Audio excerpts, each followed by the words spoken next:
Oh, welcome into the Press Row Show, the number one rated pregame Intermission postgame show this side of the Mississippi, south of the Arctic Circle, north of the equator, and west of Mongolia. I'm Russ, and Intern Andrew on the ones and twos, Bundy doing pregame radio, and he'll be with us to give us his three keys to the game and his prediction a little bit later on in intermission. And if you missed it on social media, during first intermission, we will be having the trial of Anthony SanFilippo. Make sure you tune in. Bundy and Intern Andrew will be called as witnesses.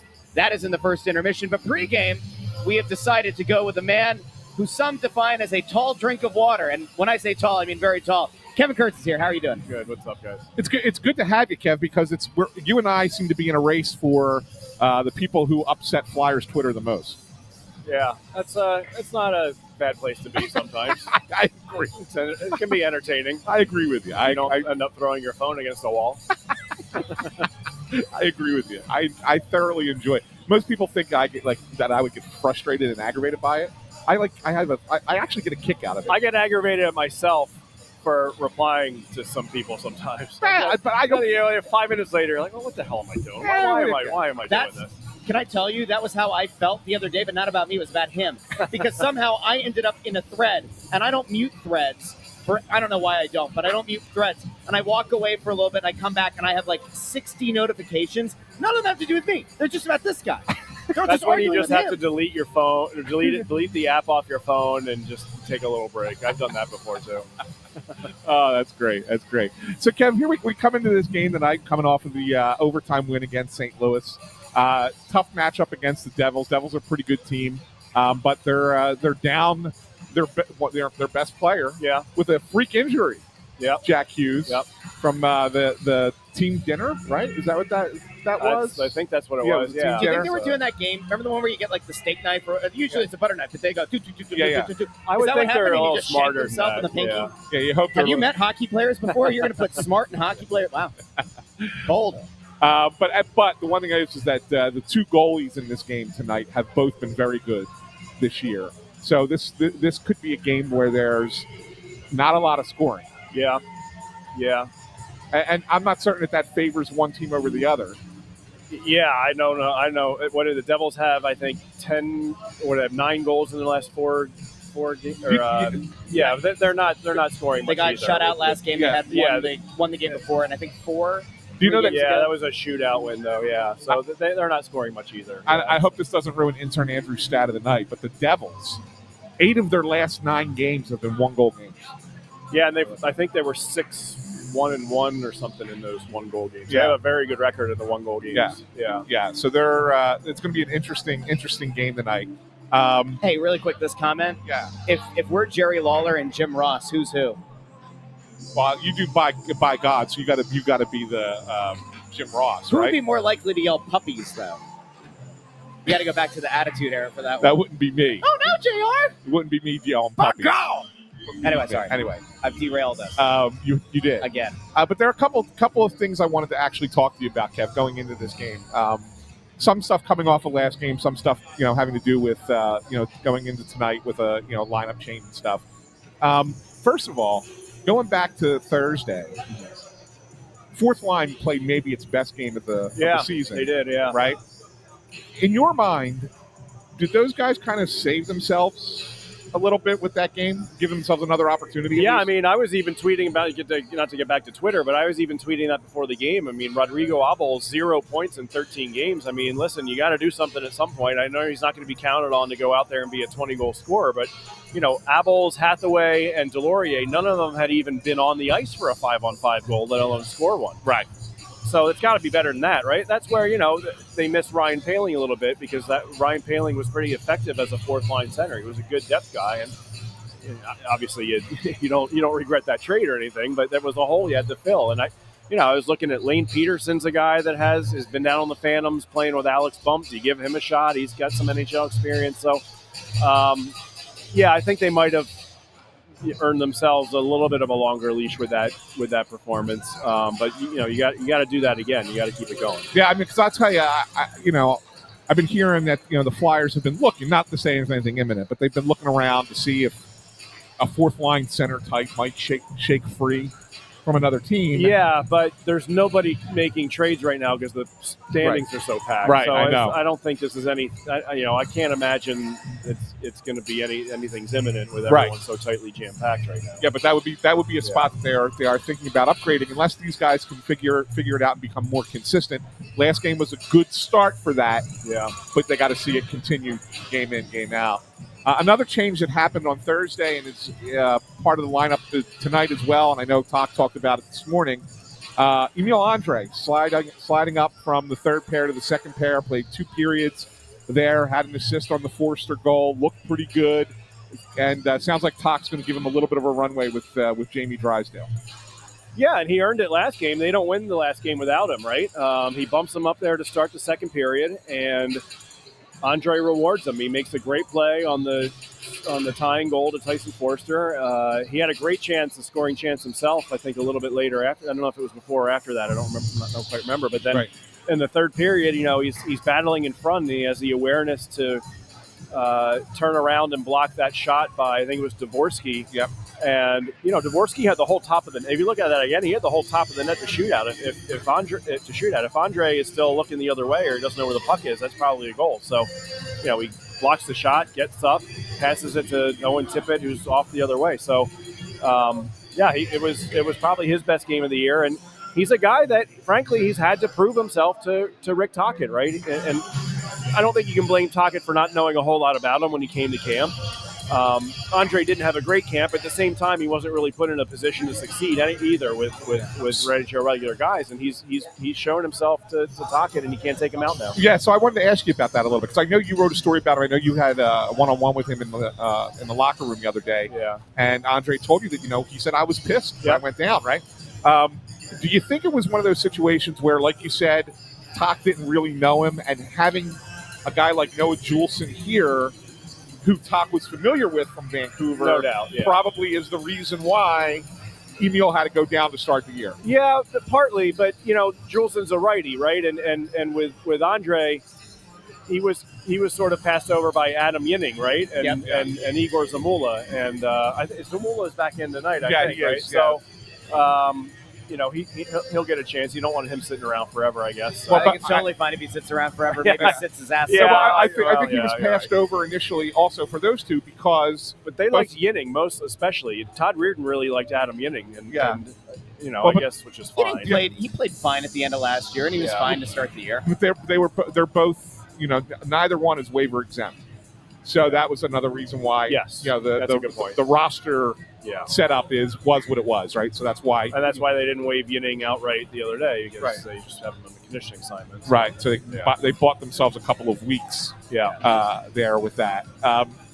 Another change that was made, and I'm starting to wonder about this one a little bit, is they moved Travis Konechny onto the line with Cates and Forster and put Bobby Brink with Coots and Mishkov. And I'm starting to wonder, was that more to try and get TK going, or was that because maybe Bobby Brink has not looked as good since the Forster injury? Hasn't looked as good. And maybe that was part of it, right? That things were a little off with that line. I'm trying to think.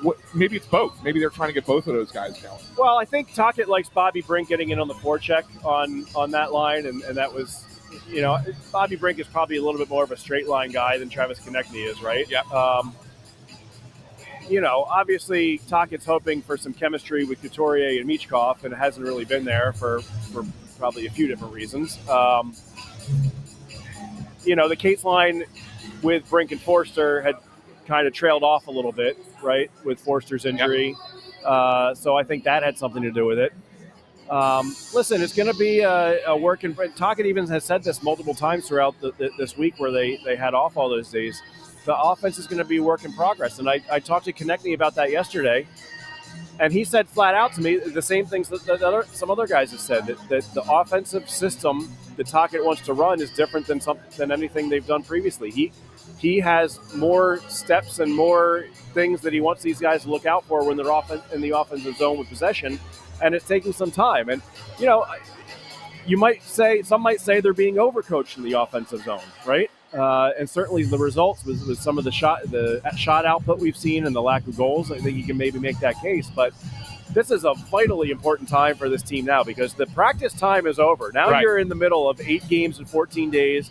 This starts. Is it 4 and 6 now, or 5 and 7? Yeah, Monday kicks off 4 and 6. Yeah. So the practice time is over. Like you know, if they don't start to see more consistent offensive results here this week against some very good opponents, they might be in trouble. Yeah, could be. Now there is one lineup change. You mentioned it already. Zamula back in the lineup. It sounds like Noah Juleson will be coming out, but there is one guy who's not in the lineup that has everybody talking, including my partner over here, who's been freaking out about it for a week and a half.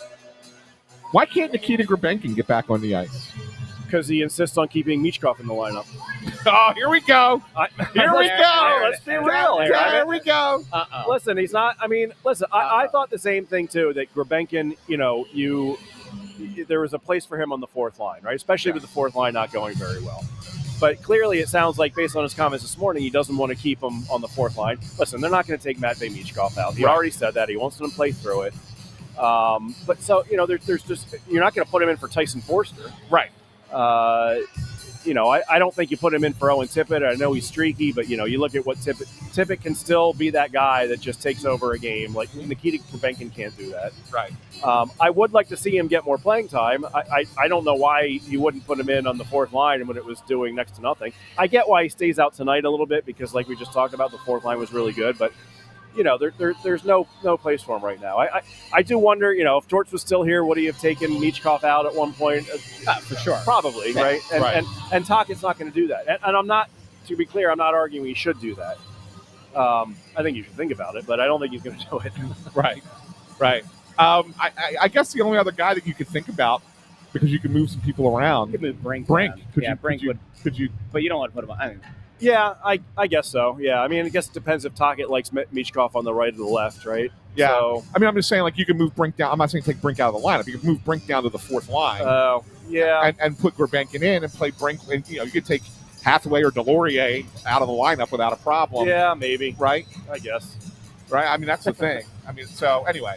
I mean, that was the one, You can't play Grabenkin on the fourth line, but the good news is he'll have a great seat in the press box again. Yeah, I mean, it's a good place again, for a 22-year-old to be right now. I think he should be in on the fourth line. He should be. Yeah. So, yeah, I mean, it makes no sense. They have to make a decision, though. Like, do they want to keep doing this on the fourth line with him, though?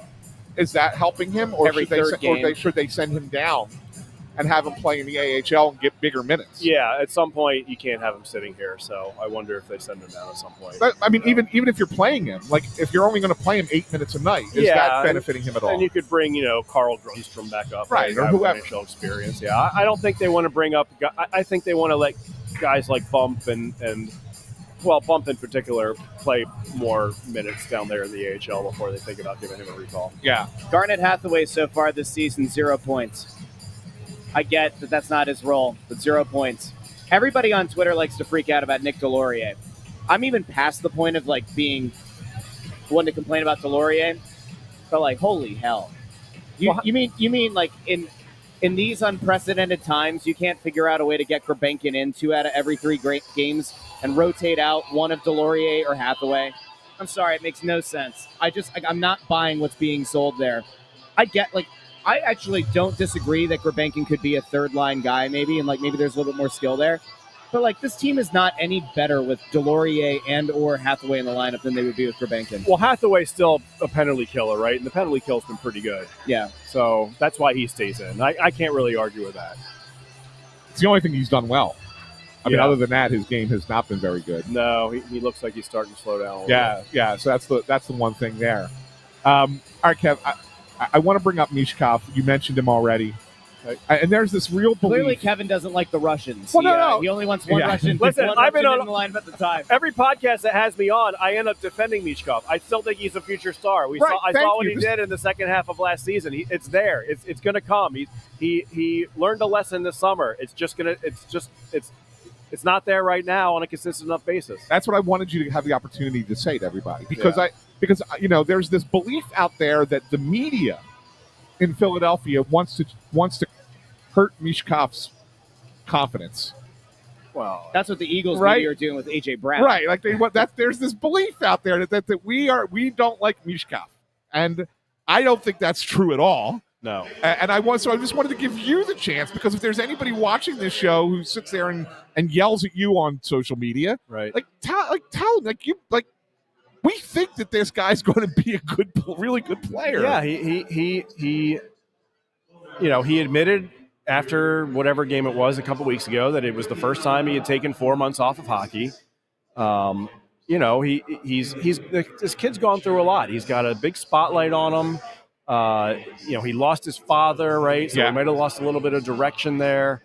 He's being looked at as the franchise savior. He knows that, right? I mean, maybe savior is too strong of a word, but he's being looked at as a guy that they're counting on to be a future star. Right. From a young age, again, he's been in the spotlight, and this was the first summer where you got a pocket full of money, you got some time off, like 20 years old. I mean, so yes, you're allowed to make a stupid mistake or a stupid judgment the call hope when you're is, 20. I do know that they still look at him as someone who's working himself into shape. That was reiterated to me again at the beginning of the week. Yep. When I talked to some former players, Jody Shelley made a good point. He said, when you come in not prepared physically, you're not just playing catch up, but you're perpetually playing catch up because everybody else that comes in shape is still ramping their games up. So you're just behind the 8 ball for months. So, I saw this happen with Erik Karlsson a couple times. He was notorious for playing himself into shape. And so I don't think it's just going to be a snap of the fingers and all of a sudden Matvei Michkov's going to look like he did last March. It's going to take some time. It might take until Christmas. I think the Flyers are hopeful it doesn't take that long. It might even take longer than that. I guess if nothing else, you have the February Olympic break. Yeah. And maybe he comes out all guns blazing end of February, beginning of March. Yeah. But, man, it's a long time to have to wait. I don't think they're worried about his drive, his work ethic, any of that. I think they still look at him as a guy that's internally driven and wants to be a top-end player. And, the hope is that he learned his lesson. Yeah. So... Yeah, no, we played. This is game number 20, for God's sake. It's a long season. Well, don't you know that Let's everything's determined? Everything's Yeah. determined 20 games. I mean, Rick Tocchet has said himself. Everyone wants to pile on Tocchet maybe for things that are going well or not going well, or things that aren't going well. It's 20 games. It's going to take some time. So let's see where they are. Listen, if we're at game 42 and this team still can't score a goal, Matvei Michkov's still getting 14 minutes a night, and they're out of the playoff race, then there'll be a little bit more ammunition to be super critical, but not yet at game 20. Let's just let this play out for a little bit. Earlier this week we had Frank Saravalli on, and it kind of lit part of Flyers Twitter on fire because he kind of unloaded on the idea of what this rebuild has netted the Flyers to this point. So obviously, the two crown jewels that you have are Michkov, who fell, probably would have been the number 2 pick behind Bedard had he not been Russian. And then Martone, who definitely fell to them. They probably didn't expect. And he does look like a stud at Michigan State from what I've seen so far. But you don't have a number 1 center in the pipeline. You don't have a number 1 defenseman in the pipeline. You maybe have a goalie if you believe in Zavragin or Bjarnason or your boy Kolosov or somebody to step up and take the mantle. But, where are you at, I guess, holistically on the rebuild? And do you think that they've done it the right way so far? So there was always going to be – listen, where this rebuild goes, I don't know yet. I don't know. It's so much can happen, right? But you knew that as soon as the team wanted to take a step forward, there was going to be all this blowback about how they went about this the wrong way. They're stuck in the middle. Again, let's let this play out a little bit. They did it differently. The pressure is on Briere and Keith Jones and everybody else now to find those pieces, and it's not easy. And it's the position that they put themselves in, but they also said that this is how it was going to be the whole time. And the quote that I go back to most often is from the summer when I asked Briere about they had all those draft picks going. They have 4 second-round draft picks going to the draft or whatever it was, 2 first-rounders.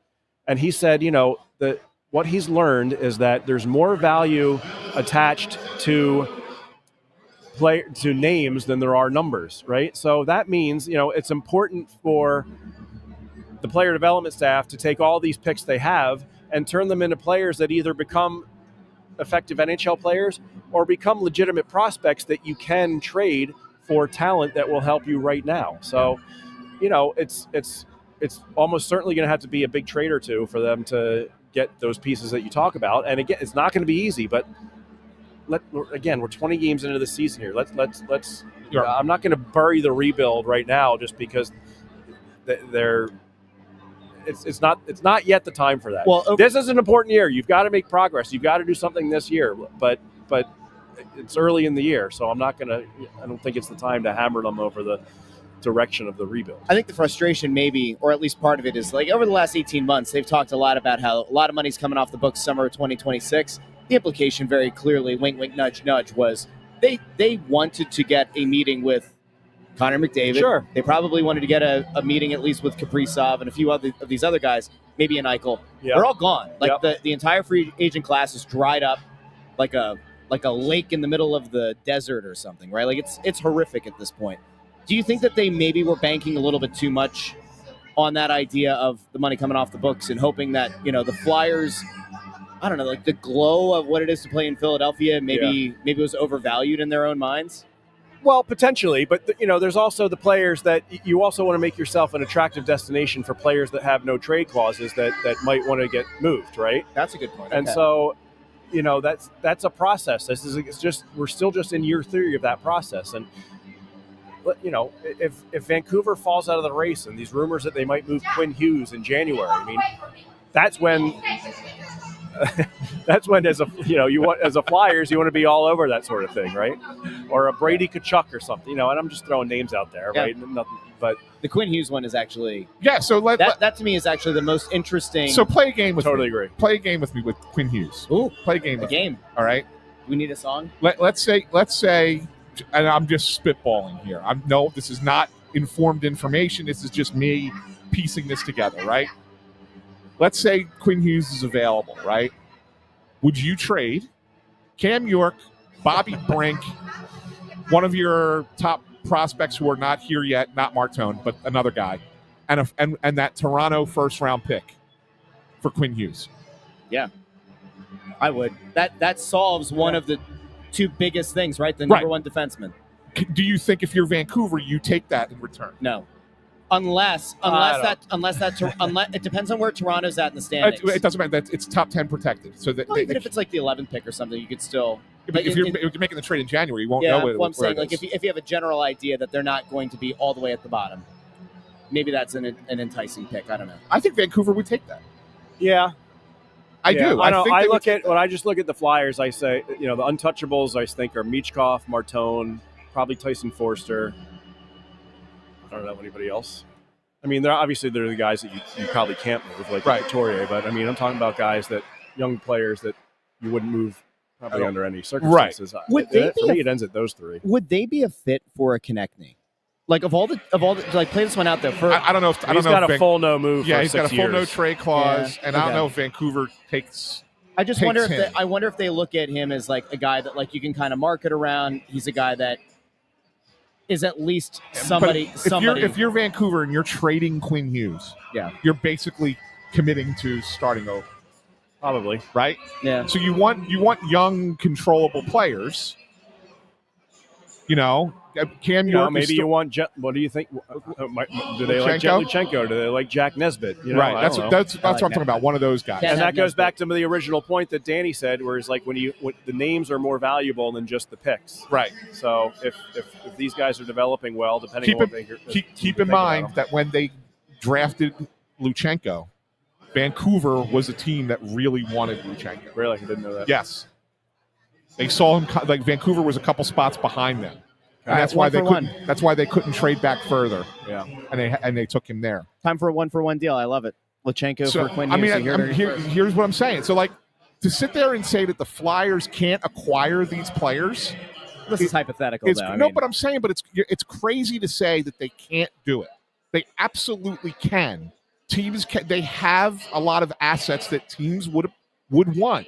You may have to give up multiples. You have to give up, a draft pick, a high draft pick, maybe multiple, a prospect. I guess the thing that actually helps them in that case is you're that going Hughes, 4 for 1 well, now. But listen, but I think the thing that maybe helps them or helps any team that would try to acquire him is that he's a UFA in a year, right? Like 2027, right? So it's tricky. I mean, I guess, but again, that's really where you rely on. You rely talk on so much about culture. Yeah, Tockett's supposedly a player, a coach players love to play for. You rely on culture. Trevor Zegras is one of his best friends, right? And you bring him into a room where with Jamie Drysdale and Cam York, and everybody loves those guys. Like, you're part of what they're trying to do is make this a place that players want to play. So when you're an hour drive from your brother.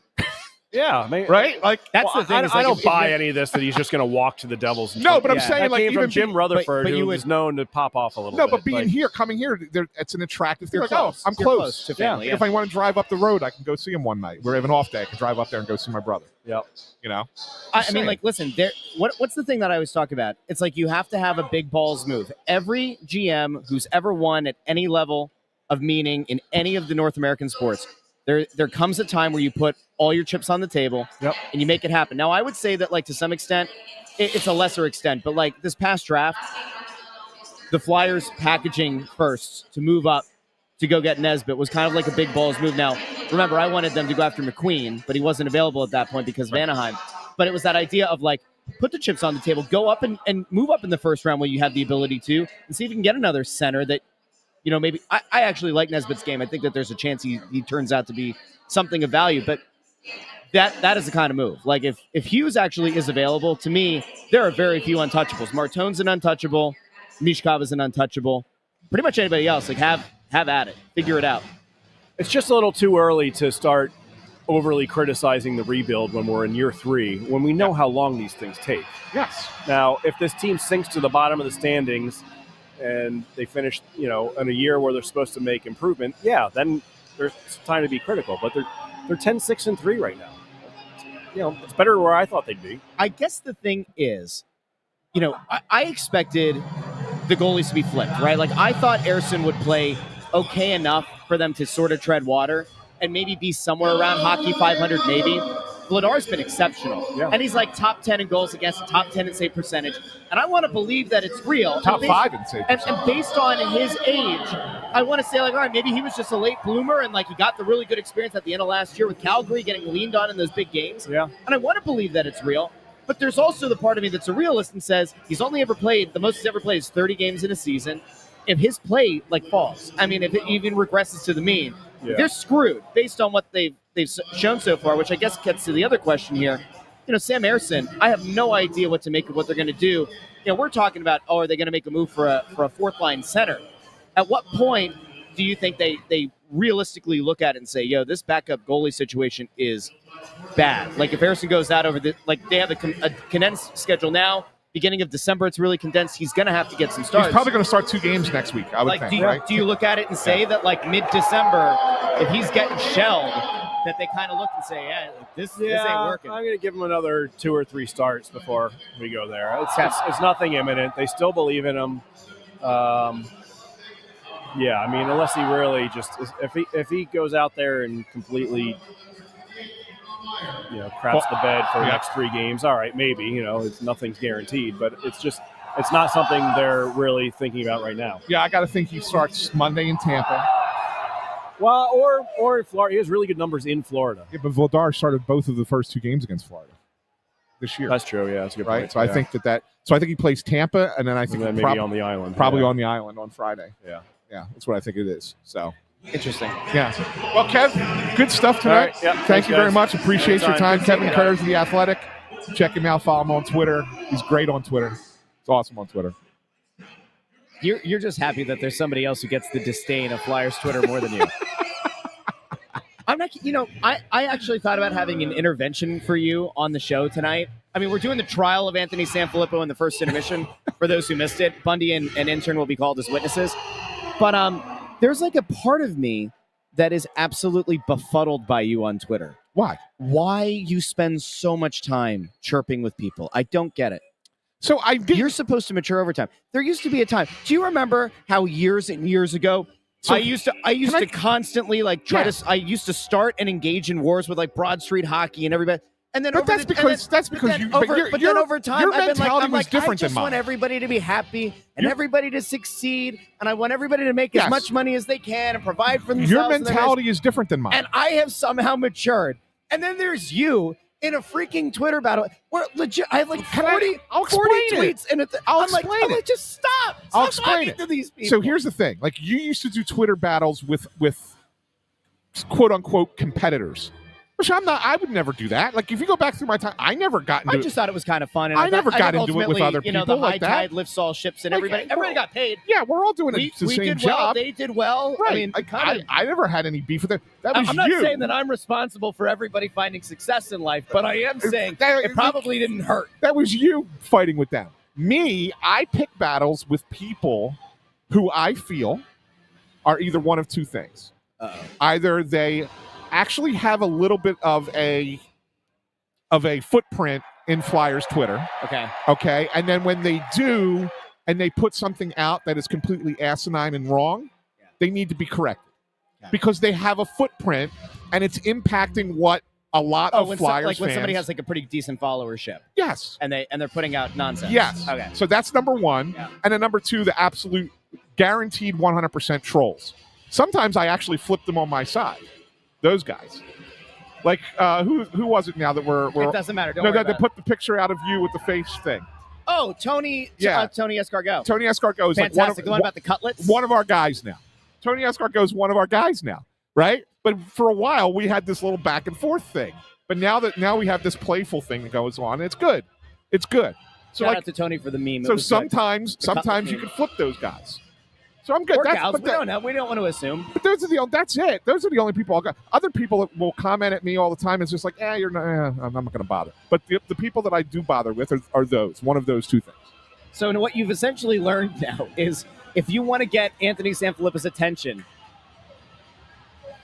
just troll him on Twitter. If you want to get my attention, wave a cutlet at me. I mean, Tony Escargot wasn't wrong. I love a good cutlet. You do. I was enjoying a good cheesesteak today, and a guy came up to me when I was eating with my kids and said, "Hey, Russ, I love the show." I was like, "Thank you. It's very nice of you." I mean, I'm pretty easy to get with food. Yeah. I mean, to be real. Yeah. Bundy's here. What's up, stud? How you doing? Good. How you guys doing? Good. You have your keys to the game? I do. Do you want them now? Yeah, let's do them before the thing starts. All right, give me a second. Stick here, taps for Bundy. On top of the table as always. Hand check, Anthony. All right, good. All right, 3 keys tonight versus New Jersey. A good start is needed. The Flyers will want to get a good start and the first goal tonight against New Jersey if they can. Entering this contest, the Devils hold a 9-0-1 record this season when scoring first. As of November 21st, they're one of 8 teams in the NHL with at least 9 wins when striking first in their games they played. Number 2, be ready for a defensive battle. The Devils are obviously without Jack Hughes. They lost 1-0 to Florida last game out and 5-1 to Tampa prior to that. The Flyers must be prepared for a low-event game against an opponent who is finishing up a 5-game road trip and struggling to score goals in their last 2 games. The Devils average 3 goals a game, and the Flyers just 2.6, which points towards a grinded-out divisional matchup. And number 3 is penalty kill tonight. The Flyers are second in the NHL in penalty kill at 86.2%. With the Devils' struggles offensively at even strength, it'll be important. The Flyers' PK remains towards the top of the board and nullify any Devil power play opportunities. The Devil power play executes at a little better than 22%. Special teams, especially the penalty kill, will be key for the Flyers tonight. That's fantastic. That's a lot to dissect. Yeah. It was all good, though. It was all. I mean, I agree with everything he said. Everything Bundy put out there is spot on. I mean, the Devils have really struggled to score of late. And the Flyers are not a great offensive team. Not only that, you have 2, and I said this to Kevin Kurz when he was on earlier, Bundy, you have 2 goalies who've been playing really well in net tonight. Yep. So you got 2 Jake goalies Allen, playing really well, Jake Allen and Vladar, Dan Vladar, and 2 teams that struggle to score. Like, this, to me, is a low-scoring game. Should be. Like a real low-scoring game. It should be. And the Devils defend really hard. They do, and they've played in their last 9 games, 8 of them have been 1-goal games. Yes. So, I mean, it's going to be one of those nip-tuck games. I think I read a stat that the Devils have not won a game in regulation since November 1st. Feels like the Flyers. Yeah, November 1st. I mean, you're talking 3 weeks they haven't had a regulation win without going to overtime or the shootout. Yeah. That's insane. So there you go. There you go. Good stuff, buddy. Appreciate that. You want to do picks? We can. We should. Yeah. There's only a minute until the Bernie thing. Intern Andrew can get things started. Intern, how you feeling tonight? I feel okay, thank you. How are you feeling? I'm feeling good. I mean, like, how you feeling about the game? Not like physically. New Jersey's going to win 4-3. Wow.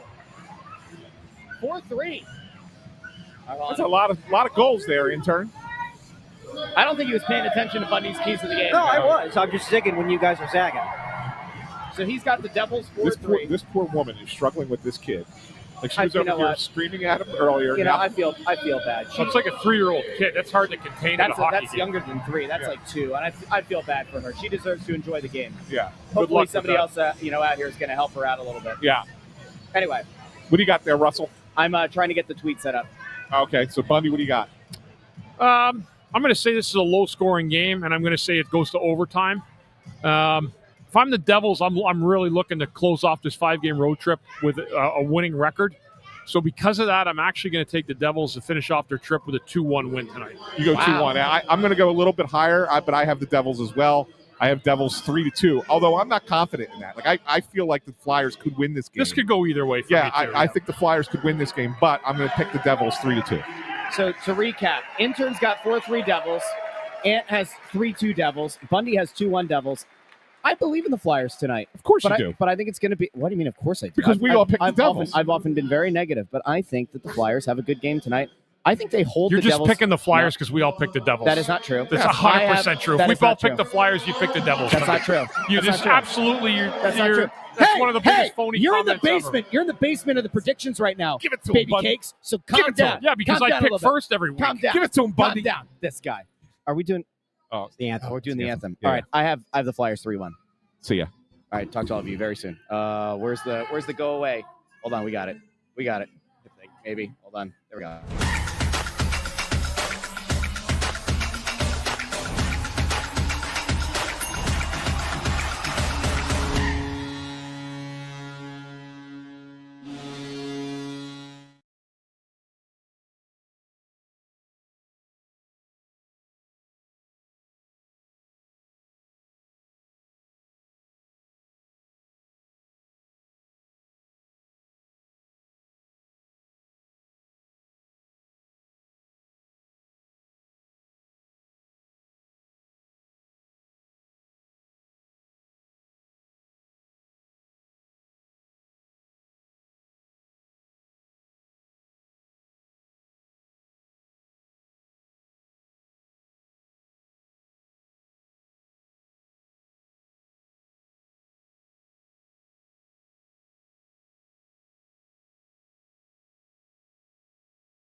Welcome into the Press Row Show, the number one rated pregame intermission postgame show this side of the Mississippi, south of the Arctic Circle, north of the equator, and west of, where did I say tonight? Mongolia. Mongolia is what you said tonight. Welcome on in. Nothing to see here. Flyers set an all-time Flyers record with 3 goals in how many seconds? 26. 26 seconds. Absolutely bananagrams. Devils got on the board. Flyers got on the board. And then Matvei Mishkov has a breakaway. You're feeling pretty good about it. They dropped the puck almost instantaneously. Tyson Forster rips a shot. It's 3-1. You're going, holy crap, I can't believe that. They dropped the puck again. Tyson Forster goes in, and he gets another one. Another one. I mean, where's TJ Khaled when you need him? Another one. Another one. 4-1. Absolutely bonkers. Gentlemen, how are we feeling? Great. I mean, that was something like you don't see that, right? You just don't see that. No, it's like every goal that you think you're hoping would go in, they never do. Yeah. This one here, every goal went in that sequence of the 4 goals they scored in a row. It may have been on 3 straight shots. The 3 in 26 seconds may have been 3 consecutive shots. I'm not sure if there was a shot in between, but I'm pretty sure it was 3 straight shots that they scored as goal. Look, I give them a lot of credit on the first of the 3 of the first 4, the first 3, and then the 4th goal. Man, Jake Allen that was a bad goal to let up. Terrible goal after what you just gave up. Yeah, that was not the kind of goal you want to see go in. But Flyers will take it. I mean, that was an absolutely perfect period. I mean, they didn't have the start they wanted. Again, the Devils ended up getting that power play goal. But I'll tell you one thing: they really, really picked it up and fired on all cylinders after that. They really did. They really did. Yeah. That's nuts. So if people have been asking me, they've been sending me a message on Twitter. The NHL record is 20 seconds. It's been done multiple times by several teams over the course of the history of the league. So this is not the fastest in league history, but it's certainly the fastest in Flyers history. We got to give a shout-out to Tony Escargot, who dropped a $5 super chat there. Thank you, Tony. Yes. Because we were talking about Tony pregame. Yeah. Said, Escargot here. How dare you assume I'm now one of your guys? Absolutely pathetic. Tony Escargot was always one of your guys. I love it. Tony Escargot. I love it. Thanks, Sick Tom. taps to you. Guys, listen, I said that the first intermission, we were going to have a lot. We have hockey analysis. We have Intern Andrew stat of the night. But we also have to do the trial of Anthony SanFilippo. Yeah. What should we do next? Do we do the stat? Do we do the trial? Yeah, let's keep that. You have more want to talk about from the game? All right, let's go out to Intern Andrew. Go ahead. Intern. Go ahead. Hello. Intern. Should I mean, I had one, and then like that 3 in 26 happened, so I had a whole bunch of new ones just come flying across my desk. Just throw them out. All right. Well, the first one, rapid fire stats of the night. The first one I was going to have is that tonight's Michkov's 100th game. There you go. Scored the goals. That's his 73rd point in his first 100. That is the most by a Flyer in his first 100 career game since Renberg. 1995, he played in his 100th game. He had 96 at that point. Wow. All right. So how about this? Flyers scored twice in 9 seconds, marking their second fastest 2 goals in the past decade. Yeah. And I think tied for 8th in Flyers history all time. And then Tyson Forster by himself, 2 in 17, is 4th in Flyers history by the same player, quickest goals. There you go. Wow.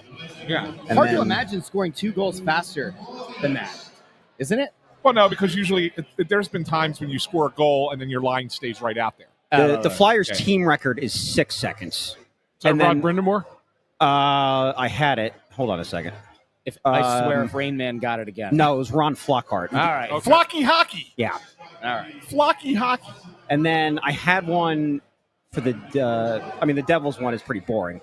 If Nico Hischier scores tonight, he'll be the 4th player in Devils history to have 100 career road goals. Okay. The other 3 are John McClain, Patrick Elias, and Travis Zajac. Makes sense. Yeah. Good. Makes sense. That's good. That's good. Nice stats of the night, Andrew. Thank you. You know, I the one thing I didn't like about that period was the shorthanded situation on the Devils' goal. Yeah, nobody picked up anybody in front of the net. They were like scrambling. Yeah, they were scrambling. Then nobody knew who to go to the side of the net because the shot went wide and then it came back in front. Yeah, and nobody had that side of the net covered. Yeah, it was just weird. Like, and that's odd for this team now. That's 2 games in a row, Bundy, where they've looked bad on a penalty kill, considering they've been so good on the penalty kill this year. Yep. To have that happen now twice. Devils have a little power play left coming in off that with a double minor to Mishkov. With the they took coincidental penalties, but he ended up getting the extra minor. Yeah. So I'm just a little small little red flag to keep an eye on because they've been getting a little scatterbrained. on the penalty kill. So now I have to say, guys, I think that so far we've had a really, really strong game. I think we had a really strong pregame. Yeah. I think we've had a strong first intermission so far. But it almost didn't happen tonight. It almost didn't happen because according to some people, one of us isn't actually supposed to be here at all. In fact, one of us had something terrible happen. And so that now leads me, and we're going to bring Intern Andrew on. That leads me to a special thing that we promised the people, and that is... Look at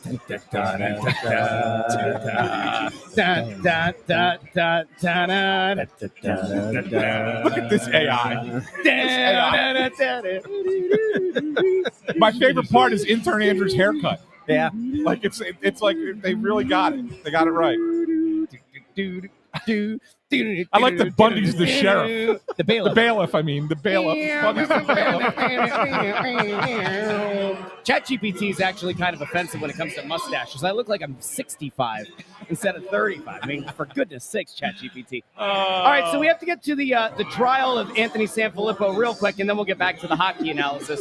And the reason that we're doing the trial of Anthony SanFilippo is because something happened in the elevator today, and I would say that what happened, it's not the sin of commission, it's the sin of omission. Yeah. And Anthony SanFilippo committed perhaps one of the most egregious miscarriages of justice in the history of this fine program. Anthony, I want you to tell the fine folks out there what happened on the elevator before the game tonight. Yeah, so I'm waiting to come up the elevator, to come up to our perch here. So it's the VIP elevator outside sections 121, 122. And there's a collection of older Flyers fans that are standing there waiting to get on the elevator. And I walk into the area waiting for the elevator, and they're mid-conversation talking about their favorite Flyers teams. And one guy is saying that his favorite era was the mid-'90s team. And talking about the players, and oh yeah, Legion of Doom, and then oh yeah, Bundy and Rico, they were awesome. Yeah, I loved Bundy and Rico.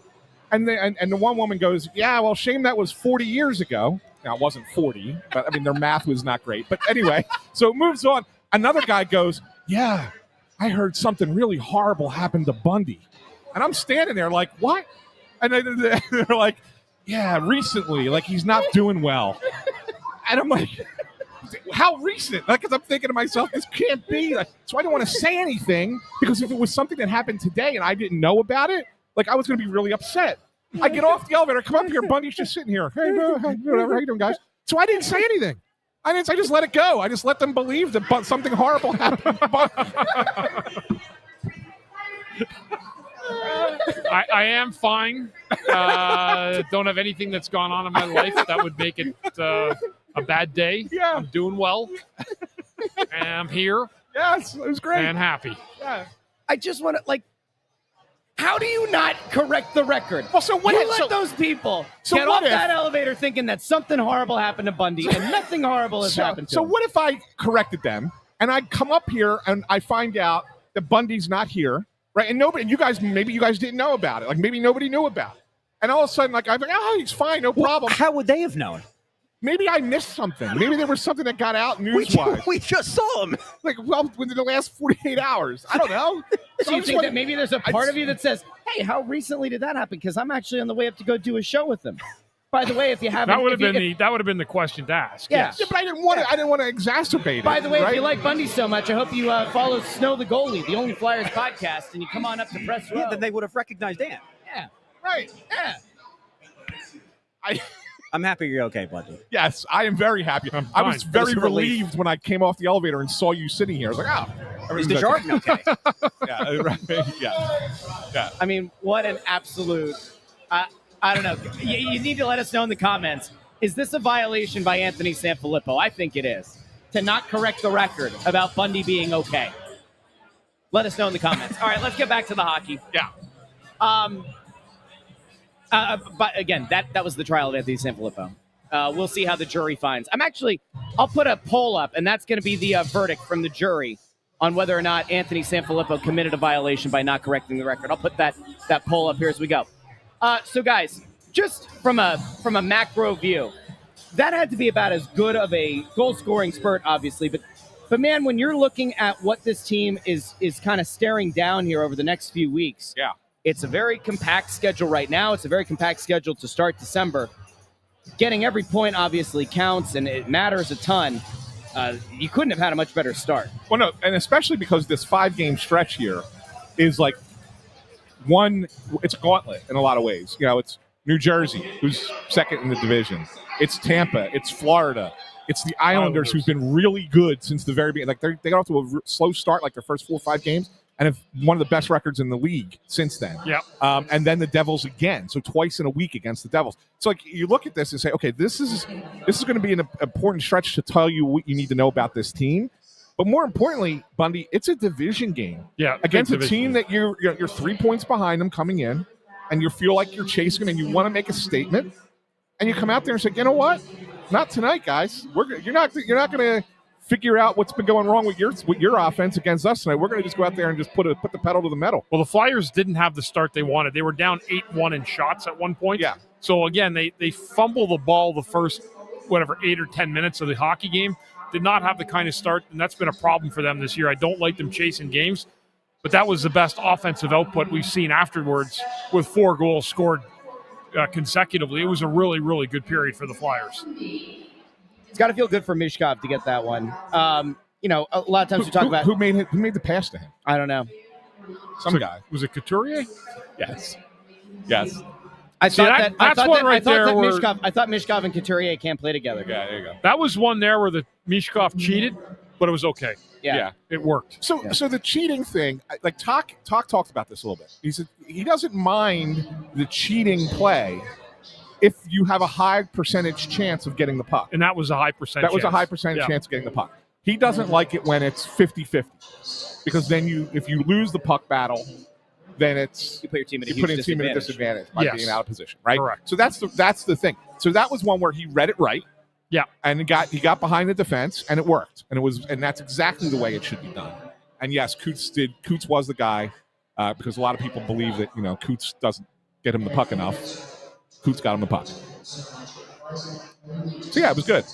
Noah Cates almost had 4 points that period. Yeah, he had a great first period. He had the goal and 2 assists on the Forster goals. And then they had on the power play, he had a chance right in front. Yep. And just missed it. Yeah. He was the best player on the ice the first period. Yeah. Cates was, really good. I know Forster got the 2 goals, but it was a result because of Cates' work. Did you see that guy? Which guy? This kid right here. He just came in and wanted to feel. He felt the velvet rope. There's a lot of Devils fans up here tonight. There are, and they're really arrogant too.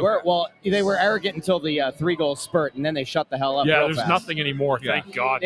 There was a trail of like 6 college-age guys. Yeah. And let's go Devils! And one of them just walked by and he felt like he needed to touch the velvet rope. So Sometimes you just got to touch the velvet. I don't know. Touching like our little stanchions around our camera and stuff. Yeah. He was just touching it. He was just Kinda rubbing weird. the velvet rope. It's kind of strange. Odd, right? Yeah.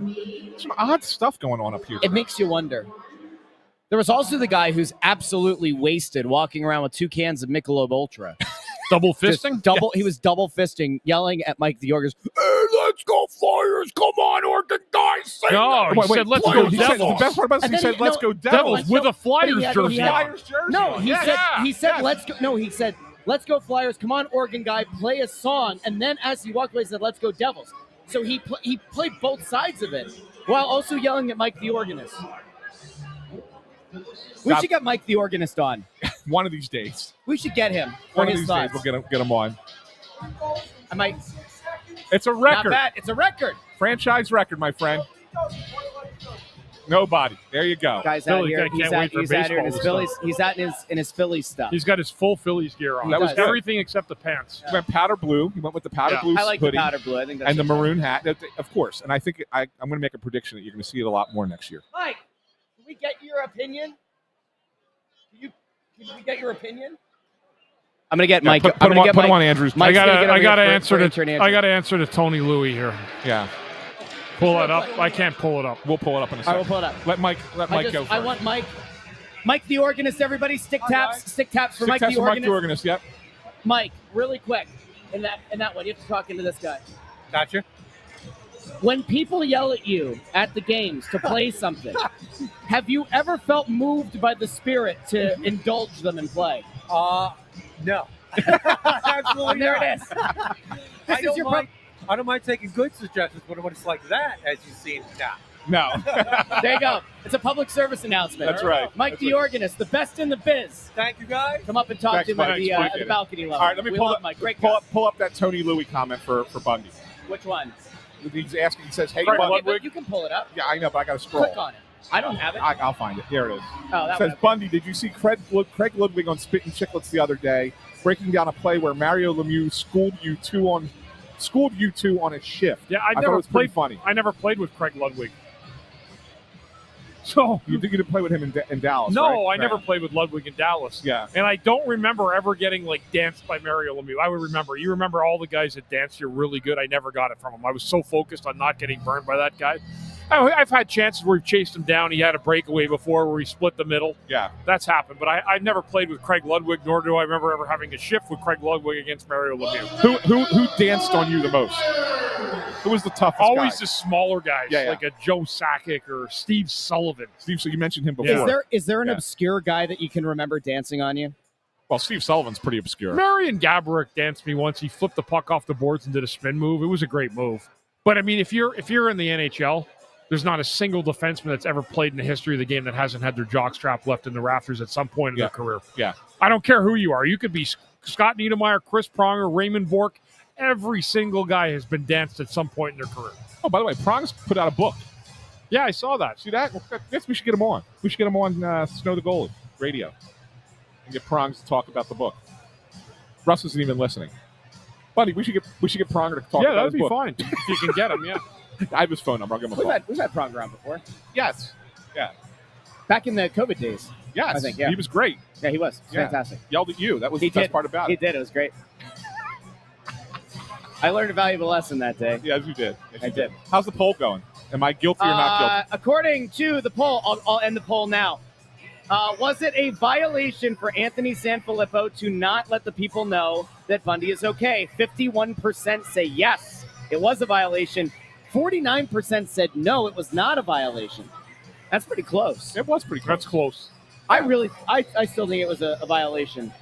I'm also getting an earful from video guy Amadeo that I used AI. Oh, come on. So now I said to him, he's got to have a graphic done for me by the second intermission. I don't know. Video guy Amadeo has to Puck drop right now. Accept something. It's going to be part of everything we do forever. No, it's not. Get used to it. Or is it? We'll find out. We'll be back in the second intermission postgame here Not just on the we, Press Row us. Show.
Well, welcome into the Press Row Show, the number one rated pregame intermission and postgame show. Listen, I got to tell you, before we get started, this has been one of the weirdest nights up here. Completely. In the 3 years of us doing it at this setup, this is one of the weirdest nights we have ever had on the balcony.